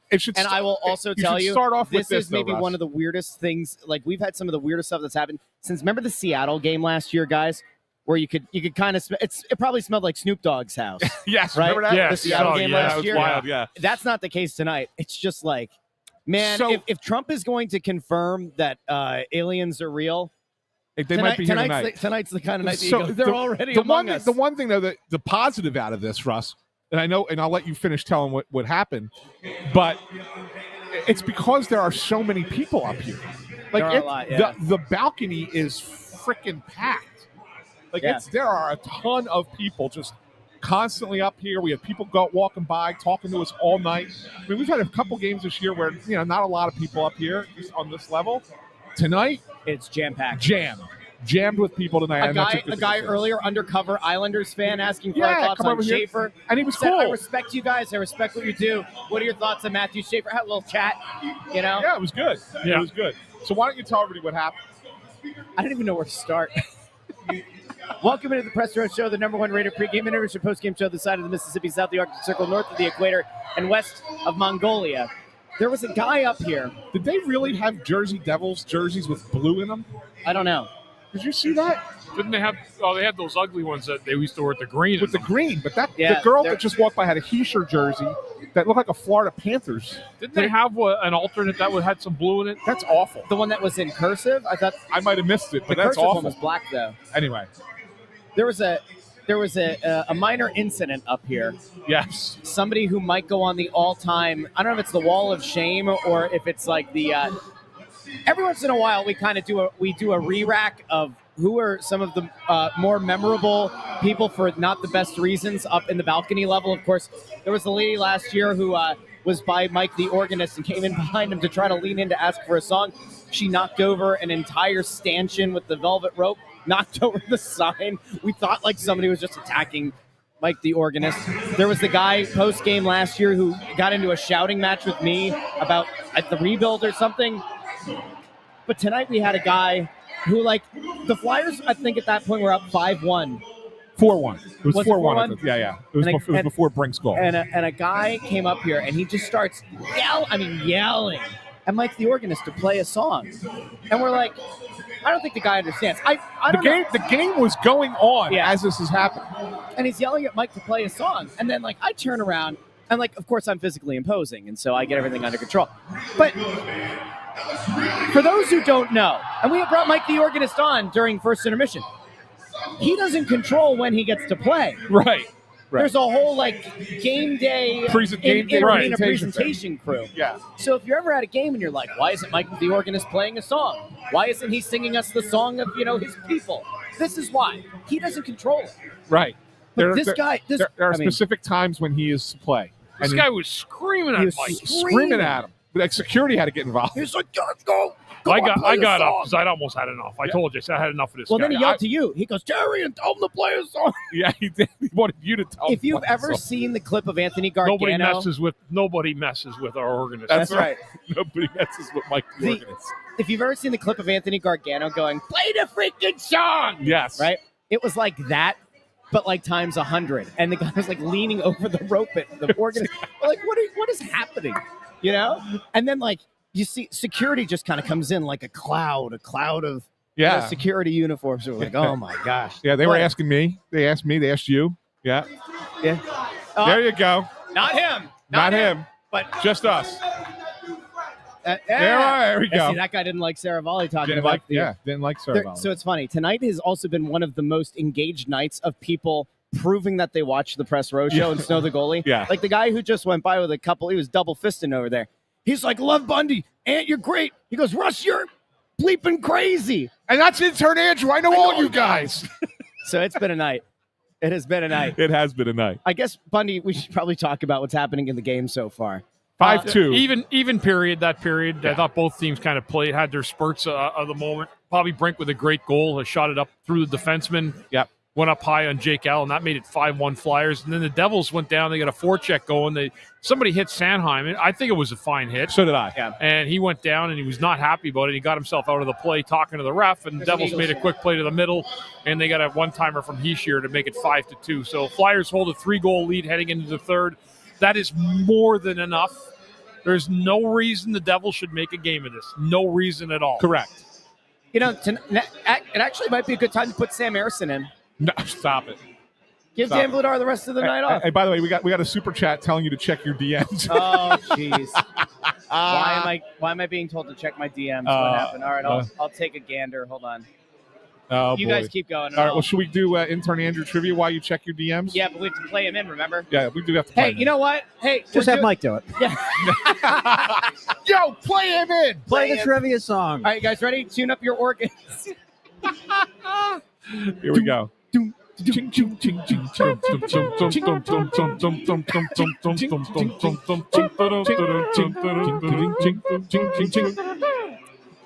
Thank you. Before that, real fast, just because of the spit and chiclet. Oh boy. Oh, is it this jersey? Oh, no. Yes. It was that jersey? Yes, it's got blue in it. Andrew Fawcett's right. There was a jersey. We almost had a kid dismember everything. Yeah. Yes. We had a child. That little Kid kid like 3 years old just flew through You here. made Russ missed it. This little kid just ran right through. Was it the little kid who smacked the velvet rope and knocked it off the stanchion before? Or was Yes, it was. Yes. It was the Okay. same kid. Yeah, he's a little you know too what, we're liberal gonna- with the ropes. What a night. So before the question, I told Bundy this off the air regarding the spit and chicklets thing. I went back and looked at Bundy's game log when he was in Dallas. Never even played against Pittsburgh. There you go. Yeah. So you're Yeah, exonerated. Tony, The only other Bundy that I knew of was a guy named Warren Reichel. yeah, I don't know if he was wasn't on Dallas at that time. he wasn't a defense. Warren Reichel. He wasn't a D-man, though. Yeah. By the way, Andrew Fawcett sent this over. This is the jersey Yeah, that Ant was talking about. I don't know what that jersey is. that's awful. That is. It's right. That's what she was wearing. Can I say this without sounding sexist? That looks like a women's cut jersey, I was doesn't thinking it? the same exact thing. It does, right? Maybe it is. Like That is ugly. It's kind of like brought in. It's like brought in here. It's awful. Am I crazy? Like that? That doesn't look like a standard cut jersey, does it? Yeah, no. You see, like at the contour there. Well, certainly the neckline does not look like a standard cut jersey. Yeah. That's for sure. By the way, people are sending you DMs left, right, and center. Now, Tony Louis is sending you a DM of the Spit and Chicklets clip. Oh my gosh, I don't have it in me tonight. What? Anyway, let's get to the trivia I question. listened to it. He didn't say much. He was basically just saying that Lemieux was really good. Who knew? Yeah. Okay. Really? Yeah. Yeah. Pretty good. Pretty good player, decent Mario player. That. Lemieux. Yeah. So the But not Luigi Lemieux. He So wasn't wait, very good. before you give, so here we go. Danky What? Bud points it out. Says it's the Rockies colors, but Devils. So if you're going to wear the Rockies colors, wear the Rockies uniform. Right. Just like Colorado. Just like did with Colorado Quebec. did with Quebec and the Carolina did with Hartford. Yeah. Wear the Rockies uniform. Then it would be fine. Anyway, go ahead. I don't really like how that jersey looked anyway. Yeah, well, with the Devils logo, that's why it didn't look good. No, I'm just saying, like in general, even like the. I didn't like it. Yeah. I don't like that. Go ahead. So the Flyers and Devils have matched up in the playoffs a handful of times, but I'll choose these three series specifically. I'll call it the Bundy era. And even though you were traded in 2004, 1995, 2000, and 2004, Flyers played each other. Flyers played the Devils. The first two, 95 and 2000, were the Eastern Conference. The Devils won both of those. They went on to win the Cup both of those seasons. And then 2004, the Flyers beat the Devils in 5 in the first round. Yeah. So I asked a similar question last year regarding the Sabres, and I'm going to run it back. Can you name the 3 Devils and the 1 Flyer that played in all 3 of those playoff series? So Say that again. 95, 2000, and 2004, 3 Devils and 1 Flyer played in all 3 of those playoff series. Boosh. No, he wasn't around. Was it, he wasn't was it around Eric yet. Desjardins? No. No, because he didn't play in 04 because of because he was hurt. Yeah, remember? what about John LeClaire? He is the 1 Flyer. Yes, All he's the right. one All Flyer. right. Ken Danico? No, only played the first 2. Scott Stevens? Did not play in the last No, he one. wasn't in the last one. Okay. Concussions. Niedermeyer was gone by then? Scott Niedermayer's 1. All right. Eliash? Nope. Scott Gomez? Nope. Not Eliash. Claude Lemieux? No, Claude it's not. Lemieux? Played in How 2. about Peter Sikora? Nope. Brodeur? Brodeur. Oh, Brodeur, yeah. I thought that was too easy. That's why I didn't say it. Brodeur, Niedermeyer, LeClaire. You're missing 1 Devil. Oh, there's another devil. John McClain? No. Brian Ralston. No, played in 2. Somebody else who played in all 3. It's not Bobby Holik. Nope, he played in 2. John Madden. No. Boom. He was a football coach. Boom. Was also a hockey player. I know. Who was the defenseman, the little defenseman? Rafalski. No, it's a forward. It's a forward, okay. Sergey Brylin. That is correct. Wow. Nice job, Bundy. It's not on there anywhere. Nope. I know. I don't got see you. it I anywhere. got you. Wow. Bundy, for the record, no one has ever accused you of cheating No, on Trivia Time. yeah. So the funny thing is, you didn't play in that 04 series because you had been traded to Dallas Yes, already. correct. But you played in the playoffs for the Stars, and Bundy had 2 goals in the playoffs that year. Yes, I did. Did you really? Led the team in scoring. You know who the We didn't Rocky, make the second you know- round, of course. You know who the Avalanche goalie was for both? Was it Patty Waugh? No, I can't remember his name. I think David Abisher. Abisher. Yeah. Oh, okay. I'll tell you what, Intern Andrew's on a heater tonight. Thank you. He hit us with multiple. Greg Max and Chris Collinsworth. We need to get Bundy to do the sliding. You know, Collinsworth on a. The slide. That would actually be great. Yeah. That would be great. Right into his 3 keys. When Bundy comes out of doing pregame radio, we need to get a wheelie chair for him to slide in with the 3 keys of the game. That would be awesome. That would be While great. you're zooming the camera out Yeah. to get all 3 of us Yeah, in. yeah. Good trivia, Andrew. Thank you. Good stuff. By the way, video guy Amadeo gave a hard time about the AI generated image of the trial of Anthony SanFilippo. Yeah. So I texted him and I said, "Yo, dude, I didn't realize you could have done one. By all means." He goes, "Nah, just doing it for the bit." So now we got beef with video guy Amadeo for taking us to task and then not coming through with an image of his own. I was gonna be like, "Look at all the great things video guy Amadeo does." Apparently, some people missed it because of an ad played on YouTube. The answer was Sergey Brylin. Breland. Yeah. Sergey Brylin was the other guy. We don't control the ads on YouTube. Yeah, I know. That's a YouTube. We control that program. ads It are was on Marty YouTube. Brodeur, Sergey Brylin, and Scott Niedermeyer, Yep. and then John LeClaire for And the John Flyers. LeClaire for the Flyers. Love it. Yeah. So there you go. There you go. David Kessman, you are welcome. Go for it. Knock yourself out. I cannot believe that there was another team that decided, you know what'll make our program better? James Franklin. The good news for the Hokies is That's that a good spot they're for him. probably not going to play a lot of top 15 It's teams. a good spot for him. It's a great spot. ACC, it's not as big a conference. How many top 15 Everybody's teams are they going down to play in there. the season? Yeah, it's fine. It's good for him. Good for him. Andrew, is there anybody at this point the Penn State fans would unanimously enjoy having as their coach? Unanimously, probably not. What's the guy's name that I said earlier? Kalen DeBoer? Yeah. I don't know why he would leave Alabama. Yeah. Pete DeBoer doesn't have a job. Yeah. Go to Hockey him. coach, though. So here's a question for you, Andrew, and I don't want to make this Pete a football. DeBoer's won big games at least. I don't want to make this a football Game show, seven. but I will ask this one quick question. Yeah. Who wins an NCAA playoff game first, Penn State or Virginia Tech? Going forward. That's actually a good question. I mean, Penn State, Penn State. they're going to have to start at ground zero, basically. They're losing their entire roster in the draft. That's this year. fine. Right. I'll still say Penn State. Okay. Virginia Tech's been dead for like 10 years, so. Yeah, Say. fair. Wait till Lane Kiffin goes to Happy Valley. Yeah. You heard it here first. There you go. All right. Off of the college football. Yeah. By the way, Russ is going to steal a point off of this tonight. Not steal. He did steal it. It's Dan Vlador. You took the opposite of the three of us took for no good reason. I was You putting had the no tweet out. clue You about saw this me game, putting nothing. The tweet. I don't that's think not- you have a no, clue about that's not any true. game you picked. That's not true. Dude, I What don't was think I you've talking- got two no. bits No, craps no, at no, all about no, no, anything you're no, no, picking. no. You have no idea. What You was I never talking pick about? first. What was I talking Why about are you pregame? talking over What did me? I talk about pregame? Because I was talking to Andrew about their recent scoring woes. Well, so here's the thing. Pregame. But here's how you cannot defend this. Because He cheats. He's a cheat. Because Andrew gave his pick. And then I said to you, Russ, do you want to go? And you go, I got to get the tweet I ready. did. I had the tweet. I got to get the tweet ready. He's so I had full of the it, tweet dude. going. You can see He's my so screen. full of it. It's unbelievable. I will It's, give- it's I will embarrassing, but give the whatever. exact- I'm so the used to exact it now. quote that Russ gave to me pregame was, the 6 times a year I actually do research, I usually tend to pick it correctly. And I looked at the recent trends, and I picked the Flyers. 6 times a year. No, he heard Just Devils. sit down Oh, he's like, I'm going to and try to just climb. What take- the hell do I just lose if I take don't a lose chill it? pill. Therien. Is this He has true? no idea. Wait, is this accurate that Zamula is +5 tonight? Might be. +5? Zamula? That's stunning. I can't wait for for somebody to use that as He is, justification for Zamula He's being in +5. more games. Yeah. You know what you should do, by the way? You should put up a poll. Did you cheat tonight? It's like it'd be like Russ picking the way he picks would be like somebody putting a football bet in with a stupid bookie that would take it after the first quarter. That's pretty good. Yes, it would be. Yes, it would be. All right, here, I'll put up a poll. Did Russ cheat? Yeah, there you go. There you go. And we got a super chat there, Russell. Read it off. I'm putting a poll up because I do things here.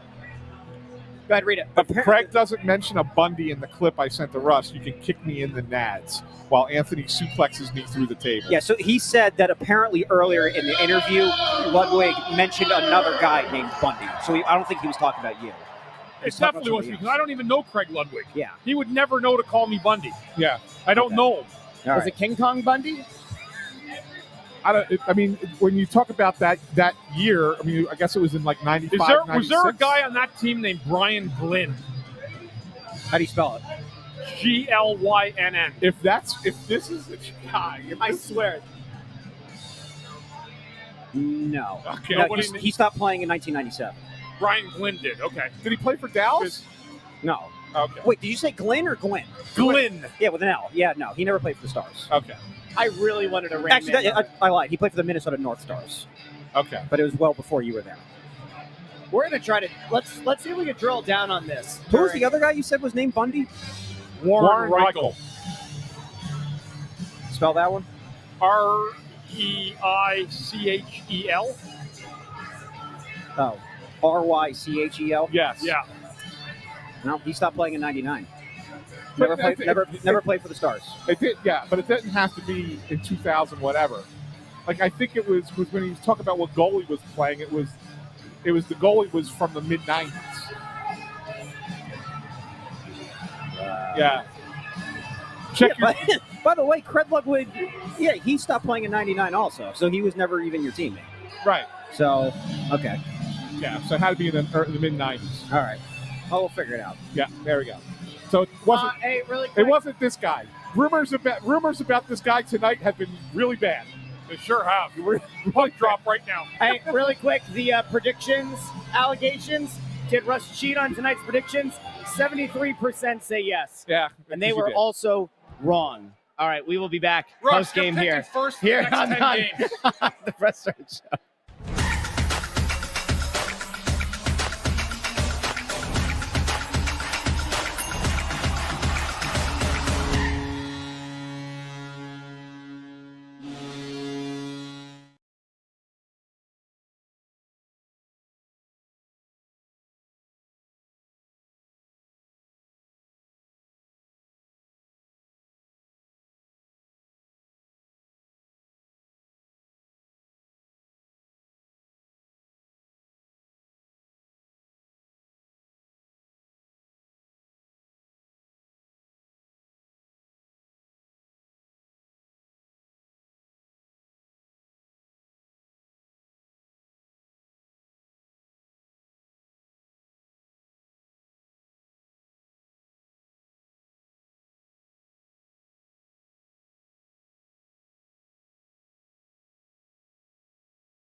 number one rated pregame intermission postgame show this side of the Mississippi, south of the Arctic Circle, north of the equator, and west of Mongolia. Woo! Sometimes you just need to lay up the smack it down.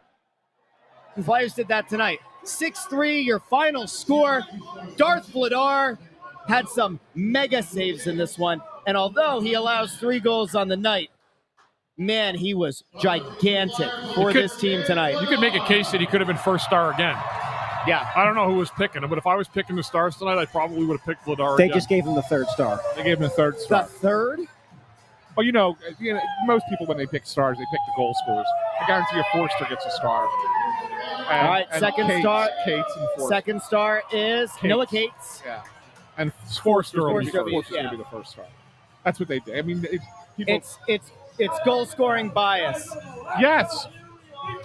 Yes, it is. These fans are fired up. Everybody is hyped. You know what it is? I think Flyers fans tonight loved this game more than normal because there were some obnoxious Devils fans They here were tonight. brutal, weren't they? Some rats. They really were thought in this was the their building. They It did. was great that it was actually masked with tons of Flyers fans tonight. Yeah. It wasn't like a regular Turnpike crowd that came up from New Jersey where there wasn't as many seats and they filled up a lot of the building. But, man, are they an obnoxious bunch of people. Holy There Jesus. were some filthy, stinking Devils fans. They were loud up until the goal flurry started, gents. So I guess let's give a little recap to the people who listen after the fact in the podcast feed, those who might not have been able to tune in pregame and intermissions. It was a 1-1 game, and the Flyers broke a franchise record, 3 goals in 26 seconds, that flipped this game on its head pretty early on. Yeah, I mean, and the 3rd goal was, I think, Allen was just so, bedazzled by what was just taking place that the Flyers had, had such a great push and scored a couple of goals on them. I think there's 3 straight shots that they scored in those 26 seconds. And that 3rd goal, it was Forster's 2nd goal, was just an awful goal to let up. And that was it. I mean, at that point forward, Jersey had a couple pushes. They did score a couple more goals after that. It was pretty even for the rest of the way. But, Yeah. I mean, the Flyers were in control. There was never a time when you went, uh-oh, they're in trouble. Well, not with the score. I mean, I wouldn't have Yeah. liked the way they played if it was 3-2. Yeah, exactly. But exactly. things happen. I mean, the Devils probably had more shots on goal tonight than most teams have had against the Flyers in a while. I mean, But 35 shots on goal. Yeah. Yeah. it's pretty wild. Hey, really quick, before we keep going, this is gonna kind of feel like a downer for a second, but I think it's important. Lucy 4961 said greetings from Pottstown. The reason this is on my mind, there was a terrible fire in Pottstown last night The church, at a church. Yeah. The people who own I'm all about supporting small business. There's a small sandwich shop in Pottstown, Grumpy's.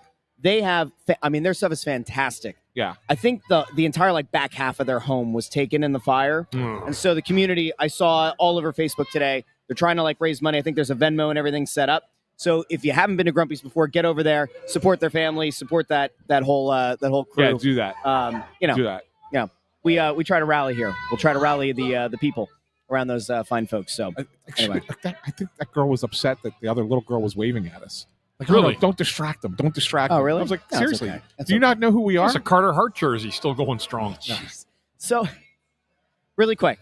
Yeah. We'll get back to the hockey in a second. I want to recap the night that we had up here. Yes. It was wild. We had a little kid who ran through the ropes and almost took out the camera. Almost took out everything. a few wires. It was almost took out the entirety of the show. It was something. We had another little kid that kept touching the velvet ropes and actually knocked one off the stanchion. We had the drunk guy who yelled at Mike the organist, to play a song. That guy did not get thrown out. And at the end of the game was over this close to Bundy, going, Therien, tell him to go hit somebody. Therien. It was wild. He was pretty liquored up. We had somebody thought Bundy died. Yeah, that's somebody right. thought Bundy died. We had the trial of Anthony SanFilippo. Yep.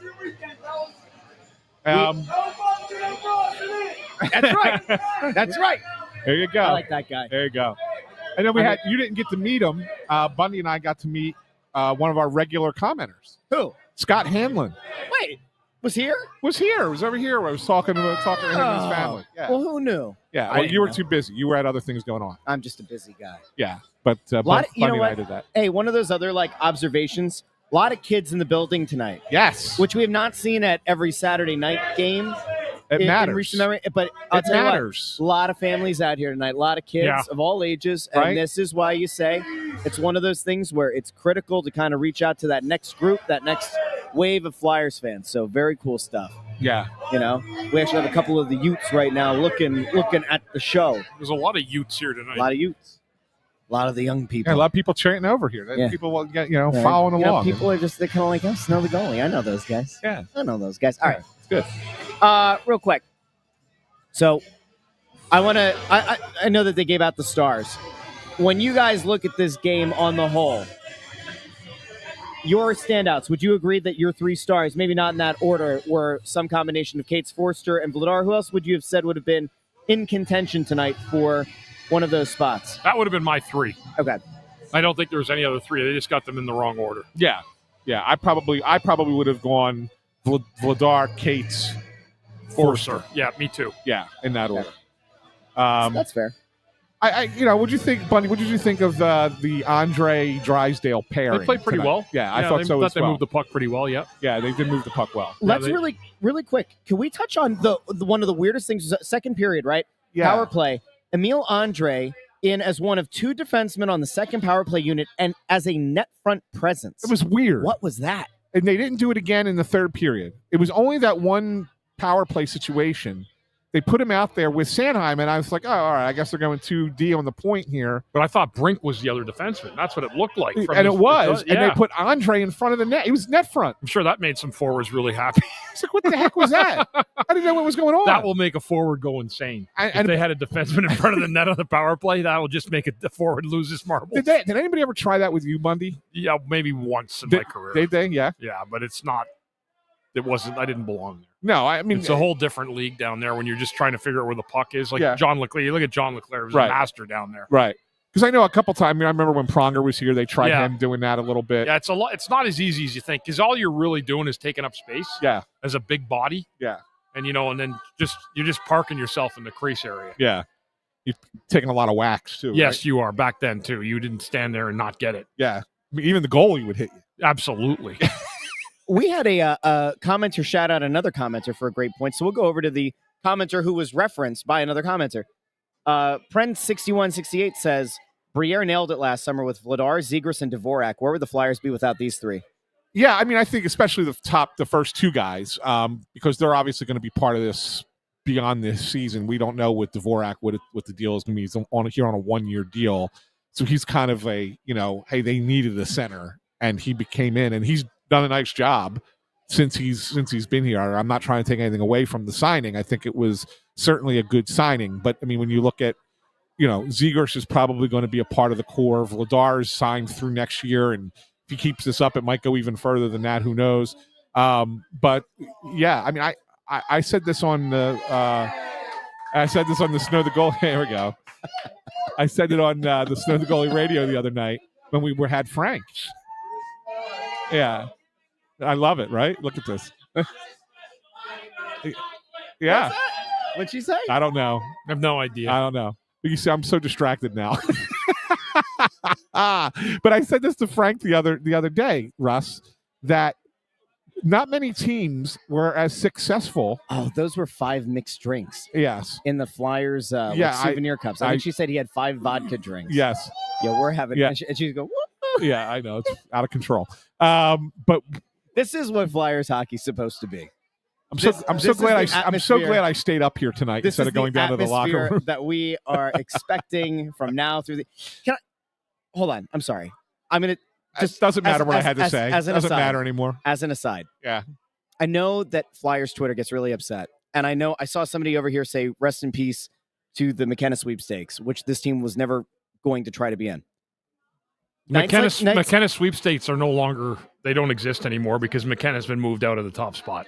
You think so? Whoa. It's not that he hasn't. He has. Okay. He hasn't warranted that number top pick. He's not done what Martone's done in college. He got pushed behind somebody else the other day for the first time. So it's, We'll have to talk- there's no sweepstake for him anymore. We'll have to talk about it on Tuesday at Parks talk Casino about it all you at want. Chickies and Pete's. Maybe, Yeah. maybe that'll be a conversation. But real quick, tonight's atmosphere, guys, is kind of like why. I mean, we have been down here for so many teams. And man, would it just be nice to do this and night in and night out? The team is good. The team fights hard. The team makes the playoffs. Wouldn't it be something to just have that feeling? Let me ask you a question. Can we Let me- get that no, feeling back? I'm going to ask this question, and I'll ask all three of you, actually, if you want to ask Andrew as well. Let's say when we come back the next, we're not going to be back for like 10 days. This is a stretch before we're back here for press row. Yeah. Okay. If the team comes home from this road trip, and they're 13-7-4. Happy Thanksgiving, Yeah, Mike. Happy Thanksgiving, I'll tell buddy. you what, we are thankful for Mike the organist. Yes, we are. Bona fide stud. Thanks, buddy. Thank you, guys. 13. If they're 13-7-4. Yeah. Are you starting to believe a little bit? They've played a lot of home games, so we have to see what happens That's with why I these said. road games. But that's why I said. coming up. Yeah. But if you're 13, so you're 11. You're what? They're 11-6-3 right now. So Yep. I say if they go 2-1-1 on this road trip, Like top wild card spot right now. yeah, top wild card spot right now. But if They're going at Tampa, at Florida, at Islanders, at Devils. yeah, if they go 2-1-1, that's a tough ask. It's a tough ask. Yeah. It's points in 3 of the 4, and winning 2 of them. Are you starting to believe a little bit? I believe now. Good for you, Andrew. Just that they can make the playoffs? Yeah. Yeah, of course. Yeah, I believe now that they can. Wow. What do you think, Russ? Do you start to believe a little bit? Well, I'm a believer in Dan Vladar, and I continue to just Darth Vladar. the realist in me. Get your T-shirts. The- Shop that's no Don't worry, I have it. I have it ready. Oh, you to go. have it ready. I'm an absolute shill. I'm an absolute. Yes. I mean, look at that. I got you covered. Darth Vladar shirts. Shop.snowthegoalie.com. There's a realist part of me that is just so used to being hurt by this team that I'm waiting for Vladar to regress to the mean.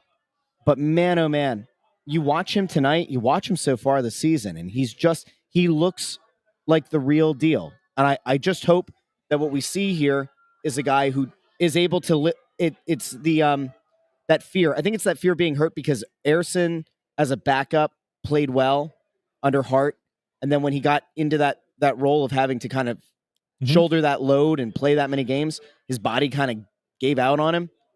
There's part of me that's just very cautiously optimistic Vladar is going to be able to keep that up. If Vladar keeps playing even near this level, they'll make the playoffs. I got a couple reasons for optimism and a couple reasons for not. Okay, good. That's good. Vladar has played out of his mind. He's been the long, far and away runner for the Bobby Clark Trophy this year. If they ended the season today, he'd win the MVP of the team. Not even close. Yeah. There's not even a close second. You're right. Number 2 thing that I haven't liked: the Flyers get behind in every game, Yes. and they've come back 9 times now this year. Yeah. Do you know that they have a winning record when giving up the first goal? I know. Yeah, Which is almost, insane. Almost all of their wins have come. I don't think behind. for a second that can continue on that trend, Correct. trend line. You're right. There's no way. You're right about that. And so those are the 2 things that tell me that that I'm not as optimistic about. Okay. Because but Vladar has been that good. Now we don't know what he's like after 30 games. We haven't seen him play a full season as a starter. So those are the reasons. One thing I have is systematically they're tougher to play defensively. They have a better system in place. The special teams is far improved, especially the penalty kill.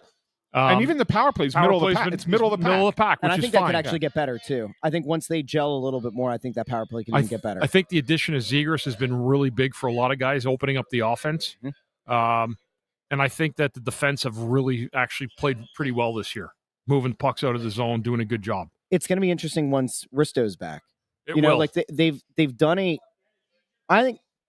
I guess you'd say the two position groups or whatever that have kind of exceeded expectations. I mean, certainly in net, Vladar is way better than anybody expected. And I think the blue line is Happy Thanksgiving. Have a good one, guys. Thanks. Take care, Dennis. The blue line is by far better than I think any of us could have expected. It's been much better. Yes, no doubt. You would have thought that, Flyers always make a big deal out of the size and everything. You would think that with Risto's absence that they really would have struggled in some ways, but I will give this coaching staff credit. especially on a night like Todd tonight. Reardon's been a big difference maker, right, Bundy? I mean, and Bradshaw was a good defensive coach. I'm not trying to take anything away from Bradshaw, but I feel like a number of guys have taken a big step forward under Todd Reardon. Cam York. Yeah, especially the younger guys. Jamie Drysdale. York and Drysdale. Right. For sure. You're seeing a little bit of good play out of Emil Andre now, more consistent play out of him since he's been brought back up. Now he's up into another role there. You bring Ristolainen back. I mean, look, first of all, other than Zamula, who had a good game tonight, he was a +5. But other than Zamula, when he's been in, they've actually been, even a guy like Noel Juleson has been serviceable. Fine, He's been fine, right? Yep. They've not had a black hole back there, nope. which they've had in previous seasons. Yep. Right? And that's the thing that's most impressive. So yeah, you're right. Look, games are going to get we always know this. Once you get into late February, there's another level that this sport goes to. And I don't know if this team, how they will handle that level. Okay. But if you bank enough early, you can withstand it. You can survive it, even without the top end skill that some other teams have. I mean, we know that before as the calendar flips to 2026, this team will have played is it going to be more than half of their games at home by the time December's over? I think it's close. Oh yeah. It's more than half. So the one thing people, so after that 6 games, so we have 4 games on the road and then 6 at home. After that, it's 9 out of 10 on the road. Yeah. And that's where it's going to be like, okay, how are they handling this? Yeah. Right. They've done their job at home. I'll give them credit for they that. Have a good record at home. Great record at home. Yeah, they've been really good here. Yeah. 3-2. Yeah. So let me pitch this to you, Bundy, as the former player. We talked about how early in the season it's like, do you want to get some cupcake games in at home, or go out on the road first and kind of test yourselves and see what you can do early?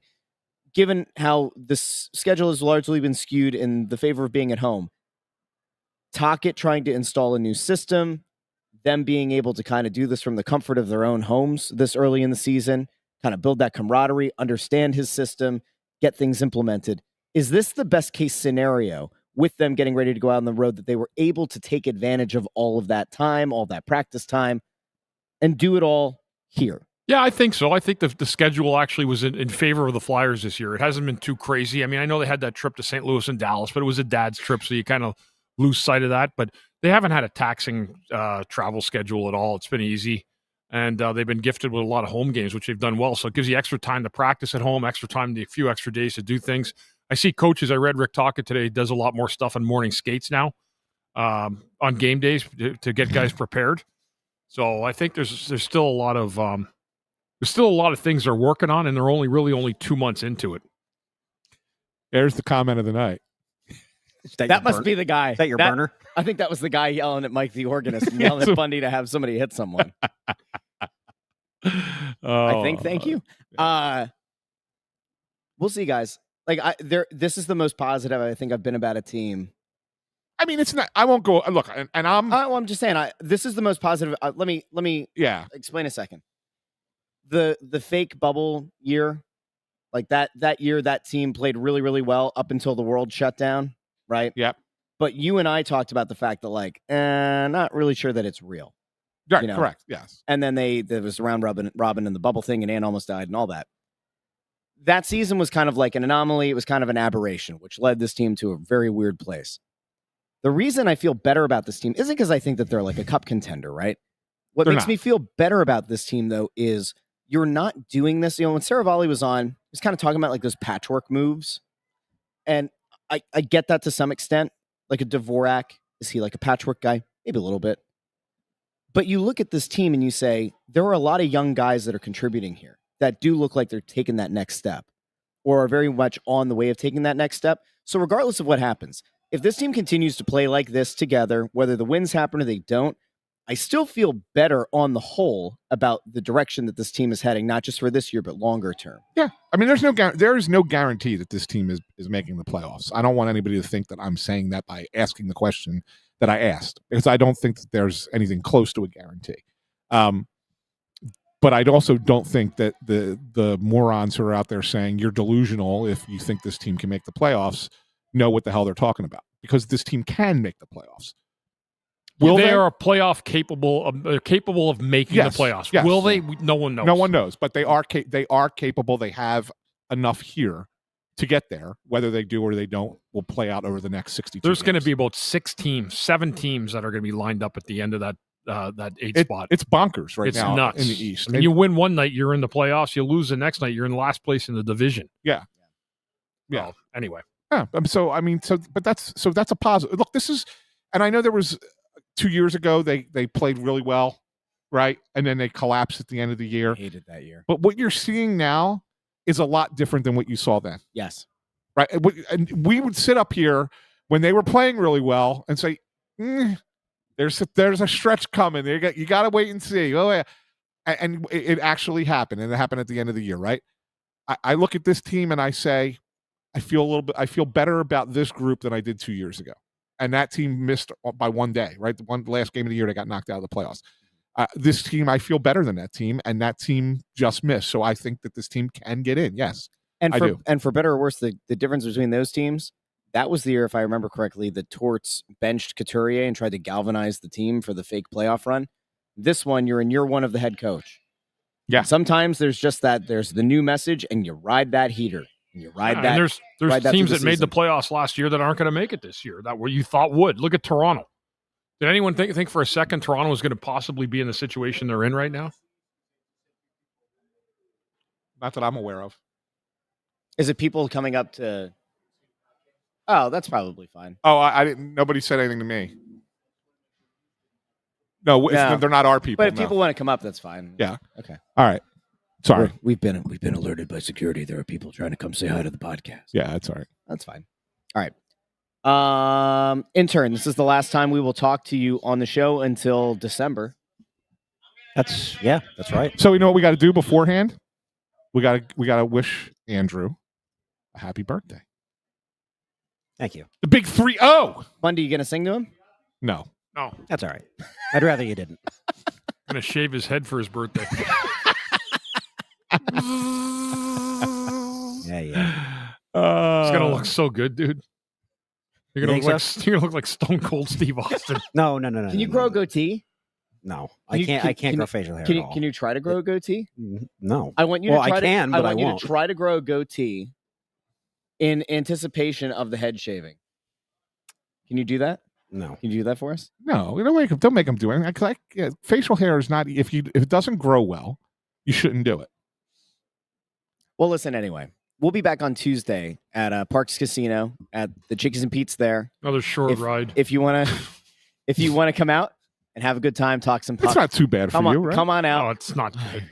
Traffic at that time going out from where I'm at. It's going to be a drive. Because I'll tell you why. Because I drove from Voorhees. There's Anthony.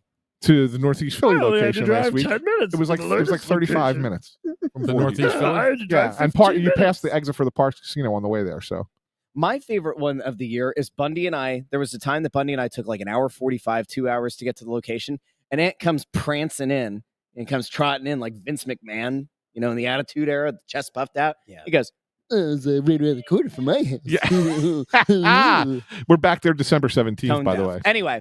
Yeah. We'll be out there on Tuesday, so come find us for Snow the Goalie Radio. If we don't talk to you until after the holiday, everybody have a happy Thanksgiving. And Intern Andrew, we are once again thankful to have you here on the panel. I'm thankful you keep inviting me back.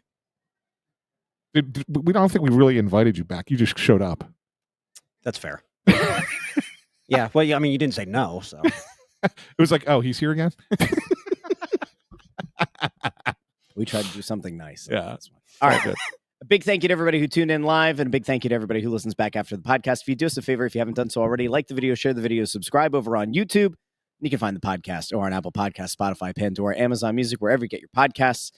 Until Tuesday, when we see you at the Parks Casino, that's Bundy. Chickies and Pete's Russ, at Parks Casino.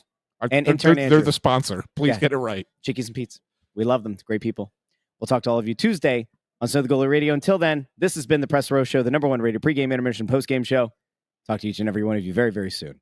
Have a great night, everybody.